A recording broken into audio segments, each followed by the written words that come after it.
ప్రభుత్వ నిబంధనల మేరకు లబ్ధిదారులు ఇందిరమ్మ ఇండ్ల నిర్మాణం చేపట్టాలని, లేకుంటే లబ్ధిదారులు బిల్లుల్లో ఇబ్బందులు ఎదుర్కోవాల్సి వస్తుందని దుబాక మున్సిపల్ కమిషనర్ రమేష్ కుమార్ అన్నారు. సిద్దిపేట జిల్లా దుబాక మున్సిపల్ పరిధిలోని దుంపలపల్లి వార్డులో నిర్మాణంలో ఉన్న ఇందిరమ్మ ఇళ్లను ఆయన ఏఈ జాహ్నవితో కలిసి పరిశీలించారు. ఈ సందర్భంగా ఆయన మాట్లాడుతూ దుబాక మున్సిపల్ పరిధిలో 346 ఇండ్లు మంజూరు కాగా అందులో ఇప్పటివరకు 225 ఇండ్లకు ముగ్గు పోయడం జరిగిందన్నారు. ఇందులో 26 ఇండ్లు గుంతల వరకు, 54 ఇండ్లు పిల్లర్లు, 75 ఇండ్లు బేస్మెంట్ లెవెల్ వరకు ఉండగా మరో 34 ఇండ్లకు ముగ్గు పోయలేదన్నారు. కాగా 87 మంది లబ్ధిదారులు ఇల్లు నిర్మించుకోవడానికి ఆసక్తి చూపడం లేదన్నారు.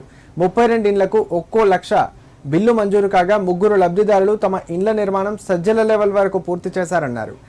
కార్యక్రమంలో వార్డ్ ఆఫీసర్ నవీన్తో పాటు లబ్ధిదారులు పాల్గొన్నారు.